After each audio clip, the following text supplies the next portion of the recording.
Beloved family, your voice matters. All the voices matter. The little voices matter too. What I've been really discovering in my own body, in my own meditations, is that all the voices matter. There are little shadow voices that keep coming up and lurking, saying, you might want to hide yourself. They're saying things like, you might be shamed and blamed for what you have to say. You might be rejected. I'm feeling feelings of like fear and anxiety and all these different emotions and feelings. And I'm recognizing that a lot of the voices are hiding voices. They're the ego's shadow stories.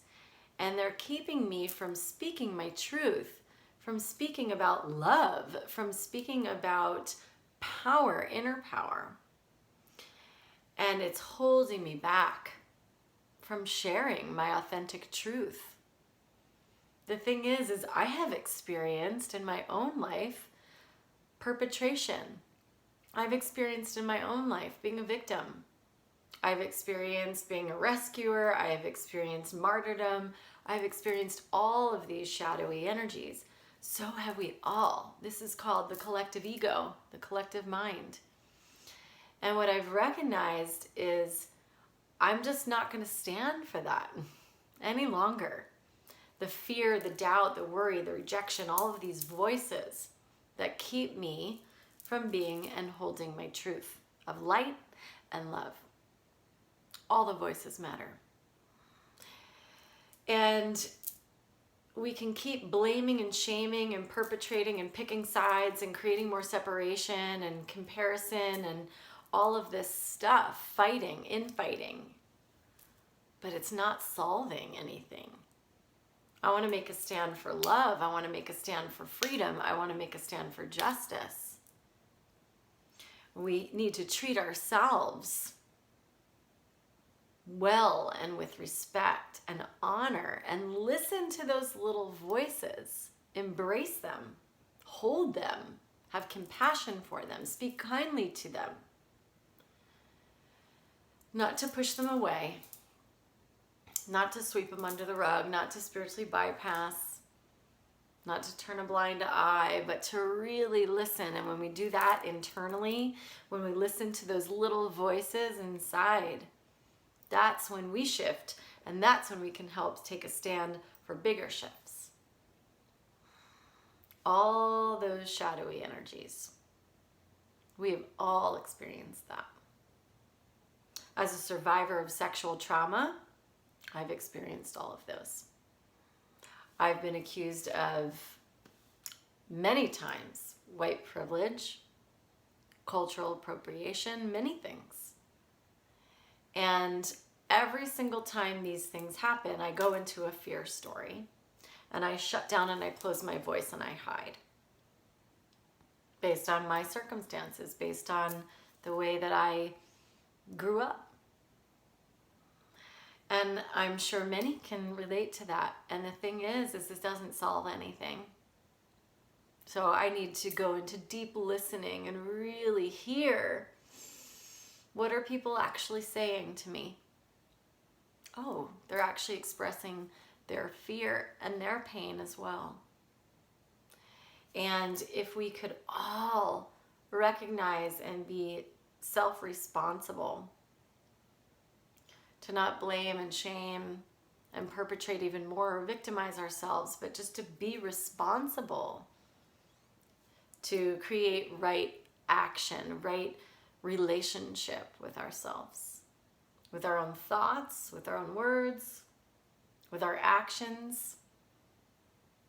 If we could all do that inner work, if we could all go in and really do that inner work, cleaning up, purifying all those thoughts of separation and judgment,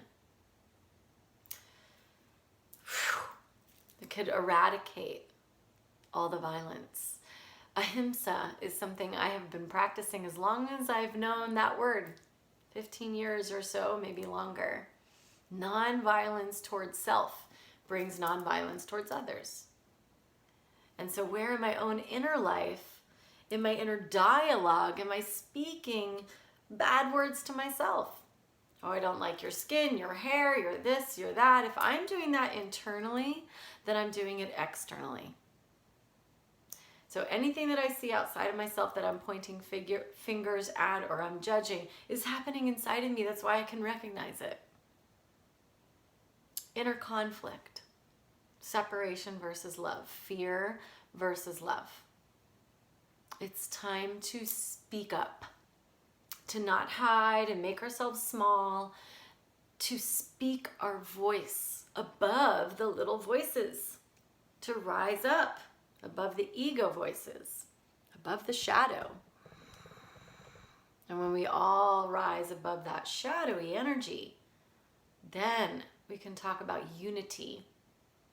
We can talk about harmony. We can talk about peace. We can talk about balance. We can talk our truth, speak our truth authentically, because we're in integrity. We're in right relationship. We are walking the walk from a place of love, right? Oh, and forgiveness. If we're carrying around blame and shame and resentments and this and that and the other, how can we speak outwardly if we're not stable and in alignment and speaking from our own inner power, claiming our truth? So I ask that we all come out of hiding. And if we don't know the answers, to just admit we don't know the answers. We don't know. That's okay.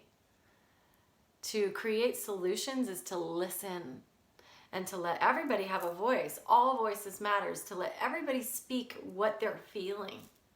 To come from a place of feeling. To let all the feelings be on the table. Right now, I'm just, most of my inner work right now, and most of my work during this whole time of chaos, evolution, revolution, alignment, awakening, is to be present with myself. To be present with myself and to see all this shadowy, snaky energy within myself so that I can be present for my son. So I can be a good mom.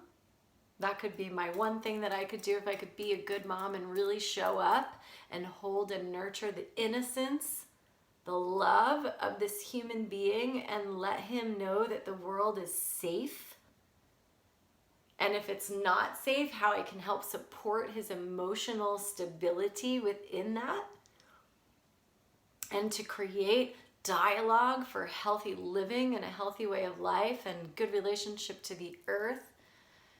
To create solutions, then I've done my work. Then I feel like I've done my work. Now, I'd love to do even more than that. I'd love to have bigger impact than that. I'd love to create communities where dialogue and inclusion versus separation it's creating this new paradigm, this new earth. That would be amazing and radical. I would love that. I'm passionate about that. I would love to empower women to awaken to their power, to unleash their passions, their power, and their purpose so that they can make a huge impact and heal this planet. I am passionate about that, and I know I can do that. But just like even one thing, our voices matter. I've had people say, well, with all of this stuff, it makes us feel sometimes like our voice doesn't matter, and can I really make a difference? And even if it's just one person, if you change one person's mind from separation, fear, doubt, worry, anxiety, stress to love and unity and spirit and heart, then you've done your job. Everybody's going to respond in a different way, and I pray for all the ways. Everybody's going to respond in a different way, and they are all the ways that they're responding to the best of their ability with the knowledge that they have and the tools they've been given. And I ask and I pray that Spirit guides us all to that place of unity, that unified field of heart consciousness, more objective awareness, out of this ego separation game and into the heights and the depths of that true love, that union, the yoga, the union of energies. to yoke, to bind with affinity and magnetism, heart, love.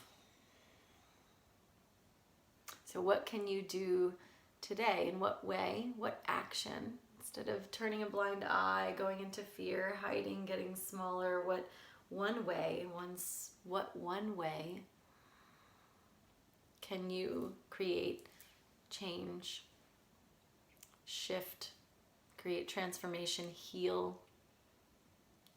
Starting with your own body, mind, and connection to your soul, spirit, calling.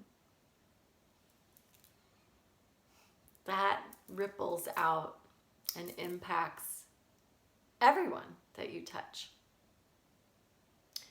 So I leave you with that today. Thank you. Thank you for being you. Thank you, thank you, thank you for being you. Thank you, thank you, thank you for being you.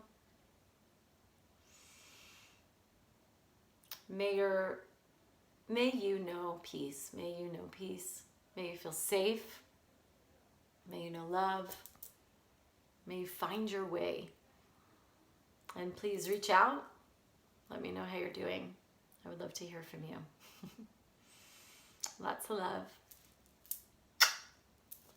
Namaste.